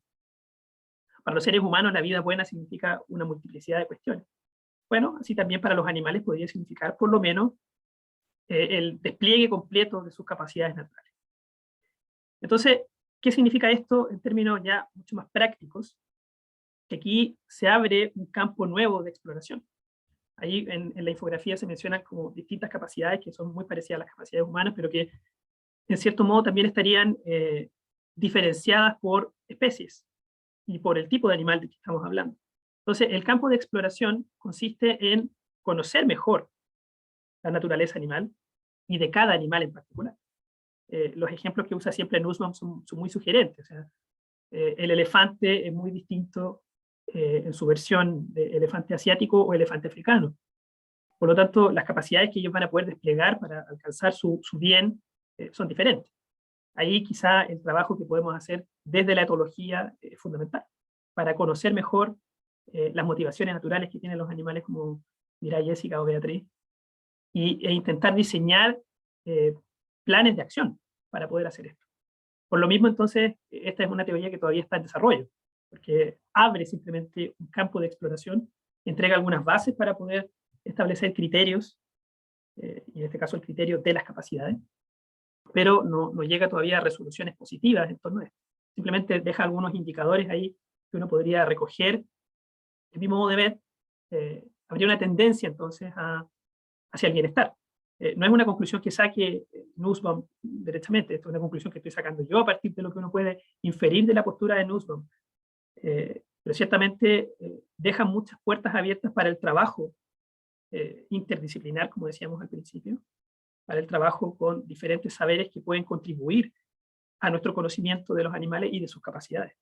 Y por cierto que deja también muchos deberes para nosotros, como seres racionales que somos, en qué medida nosotros podríamos contribuir a la potenciación de estas capacidades. Así que creo que es un programa interesante, pero que también queda abierto a múltiples interpretaciones, porque efectivamente no está terminado en sus detalles. No sé si con eso te ayuda un poco a... Sí, yo creo que, o sea, muchísimo. De hecho, para nosotros fue un gran desafío como poder sistematizar infográficamente, particularmente esa mirada, porque tiene esta cosa como de venir de una profundidad, de una mirada del desarrollo económico humano y también de una practicidad que nos da la posibilidad de interpretar un montón de cosas, y ahí queda como ¿no? el TBD, el to be continued, como vamos a ver cómo esto se puede desarrollar. Así que creo que también es una interesante mirada para poder plantearnos cómo seguir debatiendo el cómo, porque yo creo que muchas veces viajamos entre esta doble militancia del reflexionar sobre lo que quisiéramos y el después aterrizarlo al cómo llevamos a cabo eso, que quizás un poco como que son los debates internos que a veces tenemos entre los veterinarios, ¿no? Como, bueno, pero ¿y cómo lo hacemos, no? Y ahí como que uno tendiera a simplificar y como que se pierde la riqueza, ¿no? de esta discusión compleja. Bueno, voy a dejarlo abierto. No sé si Raúl o Betty quieren comentar algo sobre la teoría de las capacidades. Sí, Betty. Sí, en realidad como esta teoría de las capacidades tiene mucha sintonía con algunos asuntos que se están discutiendo actualmente en el bienestar animal. Por ejemplo, a medida que tú ibas hablando, me parecía que iba muy en la línea del concepto de los 5 dominios que se está manejando actualmente en el bienestar animal. Y, pero además, antes se usaba la palabra telos en el concepto de bienestar animal, como que había que respetar el telos. ¿Ese telos es lo mismo que el florecimiento o no? Esa pregunta. Eh, bueno, eso lo dejo como una pregunta porque no sé si es exactamente lo mismo. Eh, pero además, a mí me queda una duda con esta postura de las capacidades, que me parece que es muy buena para nosotros, pero igual me surgen preguntas. Y mi pregunta principal es, ¿por qué sería o por qué debe ser algo moralmente aceptable el respetar ese florecimiento o promover el florecimiento? ¿Cuál es el sustento moral por el que deberíamos promover ese florecimiento? ¿Por qué sería inmoral no promover el florecimiento? ¿Es por el sufrimiento? Porque me da la idea que también esta postura tiene relación con la sintiencia y van a tener más prioridades aquellos animales que tienen mayor capacidad de mayor sintiencia que los menos. Francisco, Eso yo lo dejo como pregunta. ¿Quieres abordar eso, Francisco? Va dirigida a mí la pregunta, o no sé si... bueno, yo diría que no necesariamente a lo que plantea Beatriz. Es decir, la sintiencia no es el único criterio de validación moral desde esta perspectiva. De hecho, solo para responder a esa pregunta así muy concretamente, uno podría planteárselo como un contraejemplo. Y esto se relaciona mucho, por ejemplo, con lo que mencionaba Beatriz respecto al enriquecimiento ambiental, o en algún momento lo mencionó. Si nosotros pensamos, por poner un caso, en evitar el sufrimiento de un animal, bueno, voy a poner el ejemplo de los elefantes. Bueno, los elefantes tienen, y esto se ha descubierto a partir de investigaciones, ¿verdad? No es una cuestión gratuita, que tienen cosas que no se conocían antes, un gran desarrollo de relaciones sociales, ¿verdad? Por ejemplo, esto de ciertos rituales, rituales entre comillas, vamos a llamarle, de pérdida o de duelo con su congénere. Si la perspectiva fuese solamente evitar un sufrimiento, bueno, uno podría decir evitar el sufrimiento de pasar por un duelo podría estar justificado. Y entonces en ese caso podríamos separar a los elefantes de las manadas, ¿verdad? Pero ahí nos damos cuenta que experiencias que incluso podrían considerarse dolorosas son necesarias para el florecimiento. Entonces, la cuestión no es solamente evitar el dolor o provocar un placer. Esa sería una posición como un poquito reduccionista en torno al florecimiento. El florecimiento de los animales, al igual que el florecimiento humano, si lo queremos pensar en términos muy parecidos a nosotros, también conlleva experiencias dolorosas, ¿verdad? O experiencias en cierto sentido negativas para nosotros. Volviendo a nuestra analogía, perder a un ser querido para nosotros puede ser una experiencia muy dolorosa, pero también es necesaria en nuestra vida, inevitable hasta cierto punto. Entonces, claro, esta teoría de las capacidades lo que intenta es enriquecer, para volver un poco a la imagen del enriquecimiento ambiental, enriquecer nuestra experiencia, y enriquecer la experiencia animal también, en torno a sus propias vidas. O sea, la cuestión de considerar valiosa una vida no es solamente por el hecho de que sea sujeto de una vida, como diría Tom Rick, sino que en este caso, por lo menos en el caso de la teoría de las capacidades, o el enfoque de las capacidades, considerar valiosa una vida tiene que ver con el despliegue de esa vida, el despliegue íntegro de esa vida, de acuerdo a su naturaleza. Entonces, podríamos plantearlo como hipotéticamente, si no existieran los humanos, si no existiéramos nosotros en la Tierra, las vidas de los seres naturales, las vidas de los animales, ¿seguirían siendo importantes? Claro que lo son para ellos, de acuerdo a su despliegue natural. Entonces, no es que solamente tengan un valor para nosotros, desde esta perspectiva tienen un valor per se, por sí mismos. El desafío está en cómo coordinar estas dos cosas. Cómo coordinar el interés que tienen para nosotros los animales con el interés que ellos mismos tienen por sí mismos y por su propia naturaleza. Gracias. Bueno, ya se nos ha ido el tiempo volando. Vamos a tener que empezar como a despedirnos, pero antes queremos hacernos cargo de algunos comentarios que están en el chat.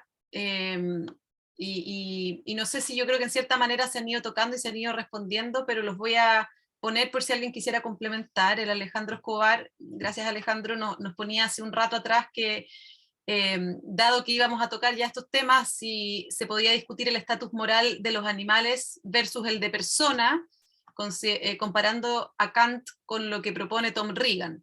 De alguna manera, Raúl, tú te metiste ahí en esa conversación, pero no sé si quisieran de alguna forma hacer ahí algún comentario. Raúl y después quizás Francisco o Beatriz.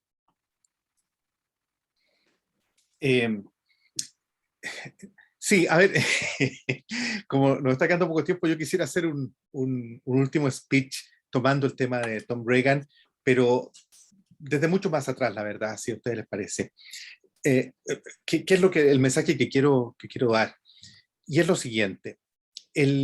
Una cosa es las conversaciones teóricas o doctrinarias que podamos tener sobre nuestra relación con los animales, y otro es nuestro registro histórico de relación con los animales. Desde los orígenes de nuestra especie hemos utilizado a los animales. Nosotros, los seres humanos, comemos animales, los hemos comido desde hace milenios y los seguimos comiendo hoy día mayoritariamente. Los grupos veganos son minoritarios, estadísticamente hablando. Utilizamos a los animales, utilizamos las pieles de los animales, en un principio era para abrigo, y porque era una necesidad frente al clima, era la ropa que utilizábamos. En tiempos más recientes es un suntuario, abrigos de pieles, por ejemplo, con todo lo desprestigiado que pueden estar actualmente. Sigue habiendo una industria en esa línea. Utilizamos a los animales como medio de transporte. El caballo lo utilizamos hasta antes de la llegada de los automóviles, todo el mundo tenía un caballo, había muchos caballos en el mundo que transportaban personas. Utilizamos a los bueyes para el arado, utilizamos una cantidad enorme de animales. Tal vez el único caso, daría para un seminario completo, es esta alianza tan curiosa que hizo el ser humano con los lobos grises, y que al final devino una especie nueva que son los perros, con lo bueno y con lo malo que eso puede tener. Pero en general, más que una alianza, fue una utilización de los animales. Los utilizamos para nuestro entretenimiento, en mascotas, en circos con animales, en rodeos, en corridas de toro, en carreras de perros, en peleas de gallos. Hay una utilización, lo utilizamos en el deporte, en la pesca deportiva. Utilizamos a los animales para protegernos en las pruebas médicas. Hay testeo en animales precisamente para probar drogas antes de ser usadas en seres humanos. Lo utilizamos en industria cosmética también, precisamente para no dañarnos nosotros y poder testear en animales los distintos productos cosméticos.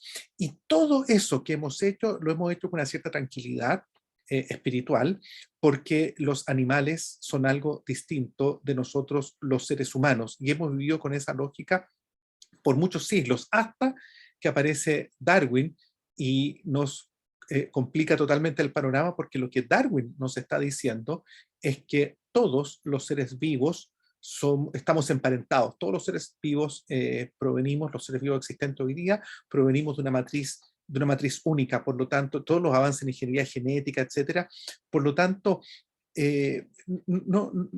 esa distinción tan absoluta entre lo humano y lo no humano empieza a difuminarse, a flexibilizarse, y empezamos a descubrir que compartimos una gran cantidad de información genética con los chimpancés, por ejemplo, incluso con las moscas. Entonces empieza a ser más difícil.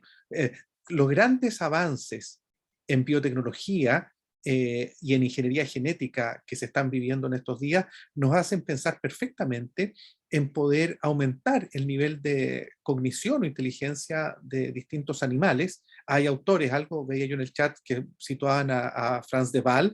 Él tiene un libro extraordinario que se pregunta si el título de su libro y todos sus libros, si los seres humanos somos lo suficientemente inteligentes como para siquiera entender, comprender la inteligencia de los animales. Entonces, cada día, creo yo, y esa es la imagen que quiero proponer aquí, la frontera entre animales humanos y animales no humanos va a ir haciéndose más tenue y van a empezar a aparecer quimeras que hoy día no sabemos cómo tratar y que nos van a replantear y vamos a volver nuevamente a golpear la puerta a los filósofos como Francisco para que nos vuelvan a explicar y a contar y a hacer sentido de la forma en que estamos tratando a estos seres que cada día parecen ser menos distintos que nosotros.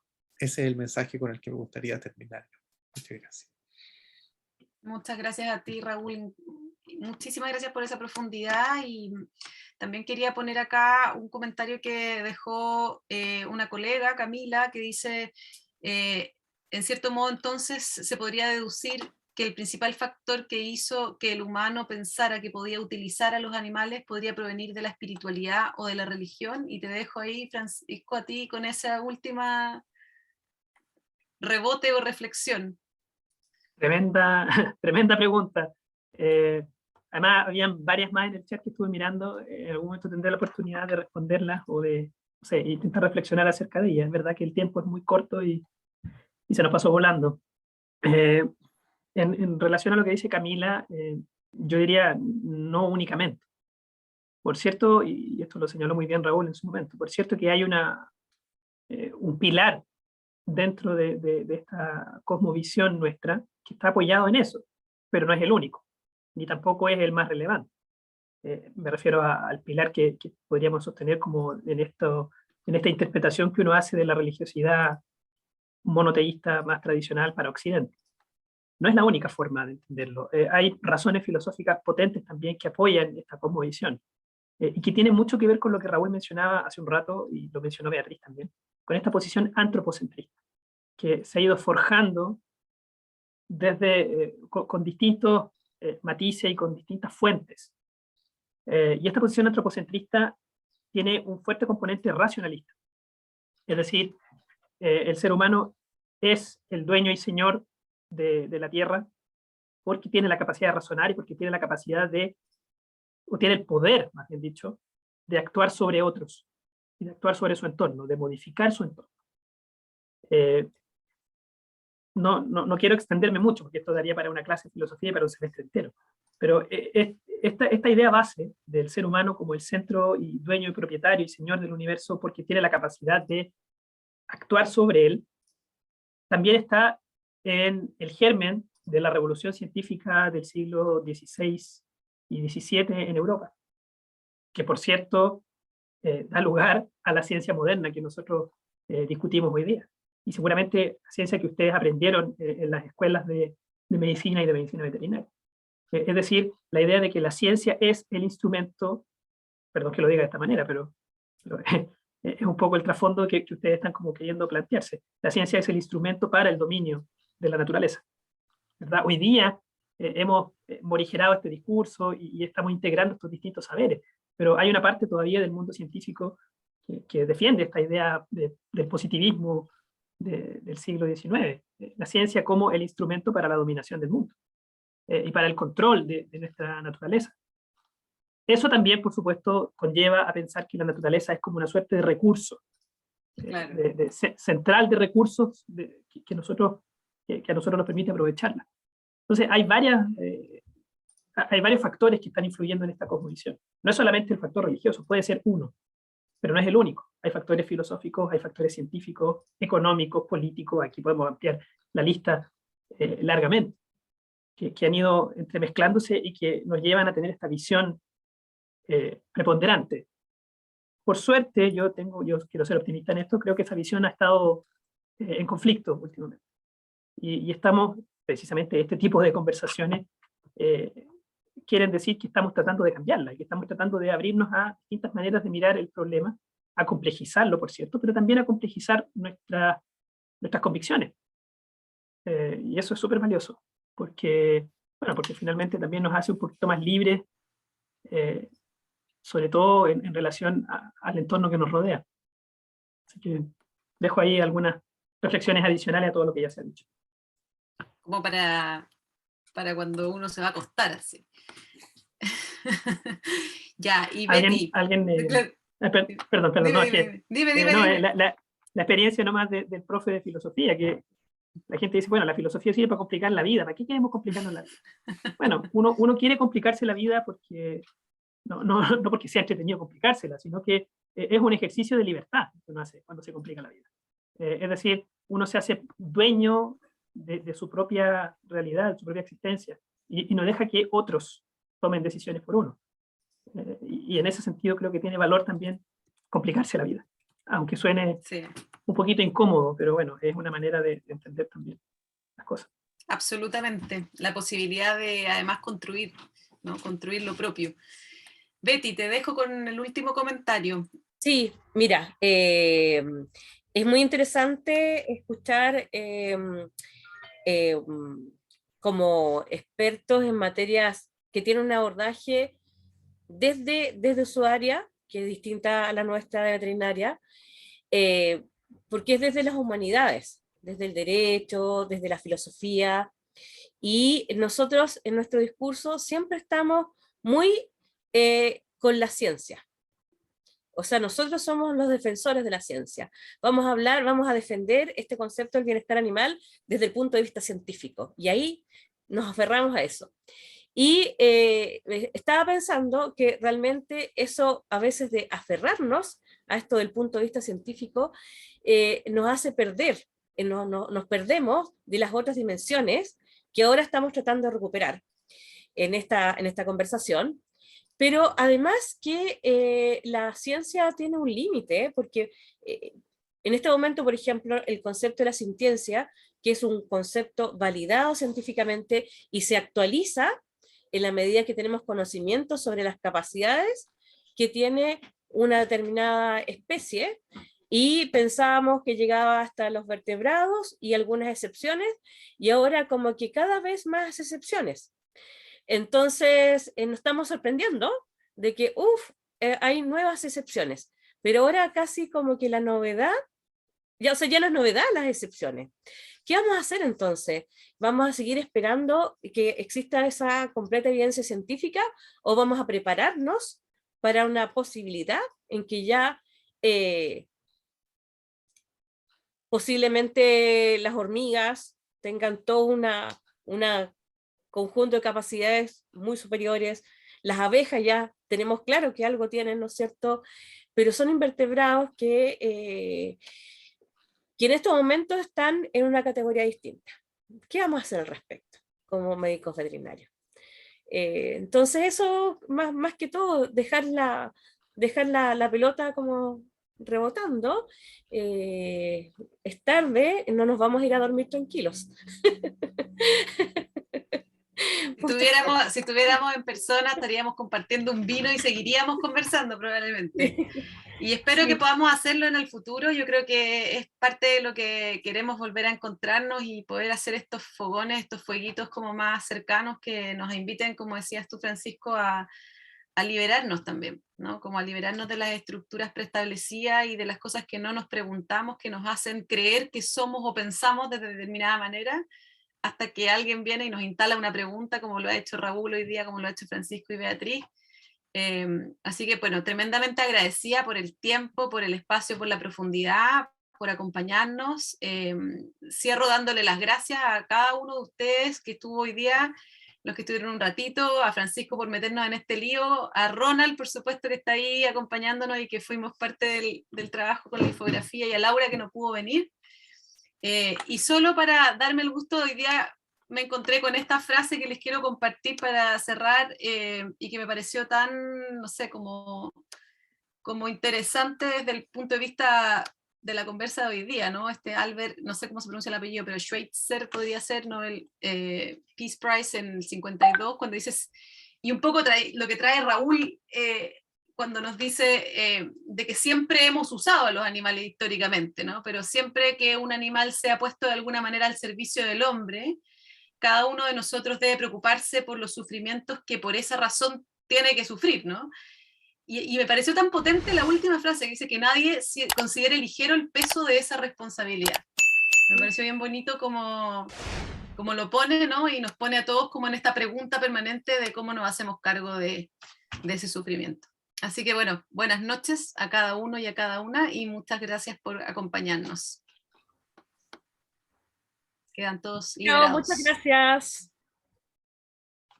Muchas gracias por la invitación. Saludos a todos y a todas. Gracias.